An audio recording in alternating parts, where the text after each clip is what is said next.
Ryan Gambin, għawwiem. Ryan huwa l-ewwel għawwiem Malti li ser jieħu sehem fl-Olimpjadi għax jikkwalifika. Me being Maltese, I've become the first swimmer to ever qualify for the Olympics.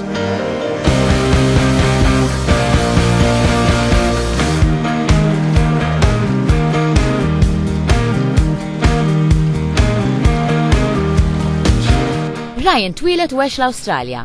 F'Jannar ta' din is-sena, fl-età ta' 22 sena, jasal Malta biex jipprepara għal kompetizzjoni. Jispjegalna li mhux faċli tgħix waħdek, iżda wara kollox dan is-sagrifiċċju ser iwasslu għall-Olimpjadi. Yeah, I do. I cook, wash, clean. It gets a little bit lonely and I don't have time. I mean, there's a lot of great people I know here in Malta, like really, really nice people that I'd love to spend time with, but even I don't have time because I have such a strict routine with training. But I mean, the main thing that keeps me company is my goal, and that's to go to the Olympics. So, Mr. Ryan huwa Malti. My father is Maltese. Both his parents are Maltese. They moved to Australia. His parents, my grandparents, moved to Australia in the 50s. U tgħix l-Awstralja hemm ukoll in-nanna tiegħu, omm missieru, li tgħidlu ħafna dwar Malta. Ryan imur tajjeb ħafna man-nanna. Yeah, she lives in Sydney. I'm trying hard to get her back here. Jekk xejn, kienet ili għalmetu xi kliem bil-Malti? Being a grandmother, she taught me to be polite. So I know some polite Maltese words. Well, I mean, there's always jek joġbok and jed dispiacini, grazie ħafna. And when we're talking on the phone, when I say goodbye, I say hobok ħafna. Ryan dejjem xtaq jiġi Malta u jħossu gburi li għandu dem Malti. Saħan sitra għandu tetu patriot li juri s-salib ta' Malta. One of my first tattoos was a Southern Cross on my ribs, and that represents being Australian. And then when everything started rolling with the Maltese citizenship, I thought, well, I better even it up. So I ended up getting this Maltese with the Maltese cross to even up for the Southern Cross on my ribs. It's got the Maltese cross, Republica ta' Malta, and two doves which are on my family crest, so it all sort of makes sense to me. U issa li qed jgħix Malta, iħossu iktar u iktar iffortunat li huwa Malti Awstraljan. I love the fact that I'm half Maltese and I'm very, very proud and privileged to be Maltese. I believe I have the best of both worlds.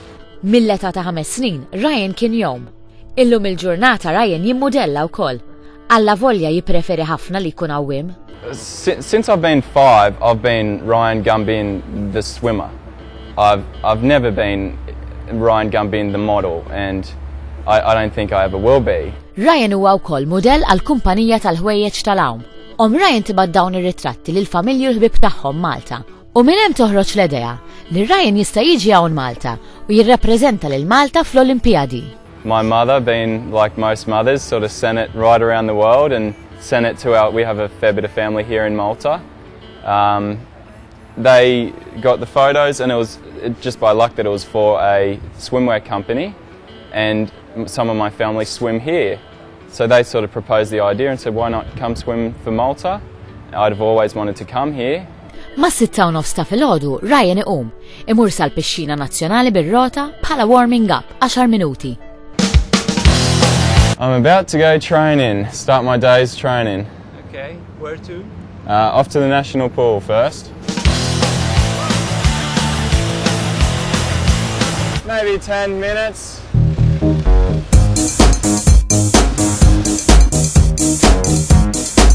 Okay, now I'm going to go get changed and get in the water. Kif jasal fil-pixxina, ftit stretching. Jekk mit push-up u 200 sit-up tista' ssejħilhom ftit. This is a stretch cord. Stretch cord? Yep.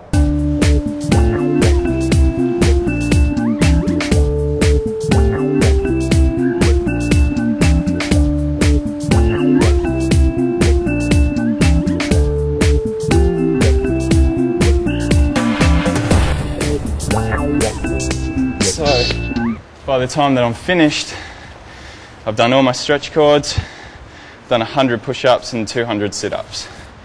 And then I get in the water. Peter jipprova jagħmel xi ħaġa kieku, imma sal-stretch cords jasal biss. Come over the top with your elbows. So like that. There you go. Perfect. Welcome to the Olympics as well. U fil-basket Ryan xi kollu miegħu. Well, have a guess what you do with that. Put it between your legs. So when you're swimming, your hips stay up, so you don't have to kick, so it can just be all upper body work. They're actually called zoomers because they're shorter, so it makes it a bit harder when I'm training. Because it's a swimmer's snorkel, it goes at the front. Le, Peter, mhux hekk tintli beżdik. Really? I thought it for the eyes. No, it's a snorkel. You put it on your head like that so you can breathe. Kisaħu mhux, Ryan jinżel fl-ilma. Is it still cold in there? Is it still cold? Yeah, fresh. I was in there yesterday and it was freezing. U minn hemm ir-rutina ta' kuljum.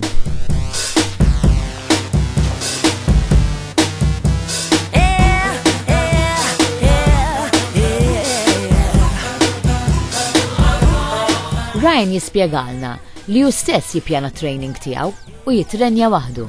In Australia, I had a full squad with swimmers and coaches, and I mean it's easy to rock up to come to the pool when you know people are there waiting for you. Mhux faċli tkun iddixxiplinat li tqum kull filgħodu biex tmur training waħdek. Imma xejn mhu ser iwaqfu milli jara l-ħolma tiegħu issir realtà.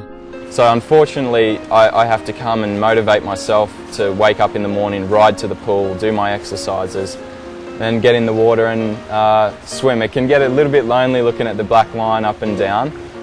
Wara kważi satejn, staqsejna lil Ryan jekk għajjiex. Getting there. Sun's starting to come up, so it looks like we're almost done. Ryan jgħidilna li jkun kuntent ħafna jekk jirnexxielu jasal għall-inqas fis-semifinali tal-Olimpjadi. I want it just as bad as anybody else.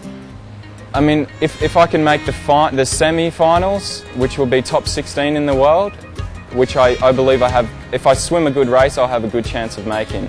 U jsellem lis-supporters kollha tiegħu. At the end of the day, I'm just a swimmer trying to do the best I can. So thanks for the support. Or grazie ħafna. One simple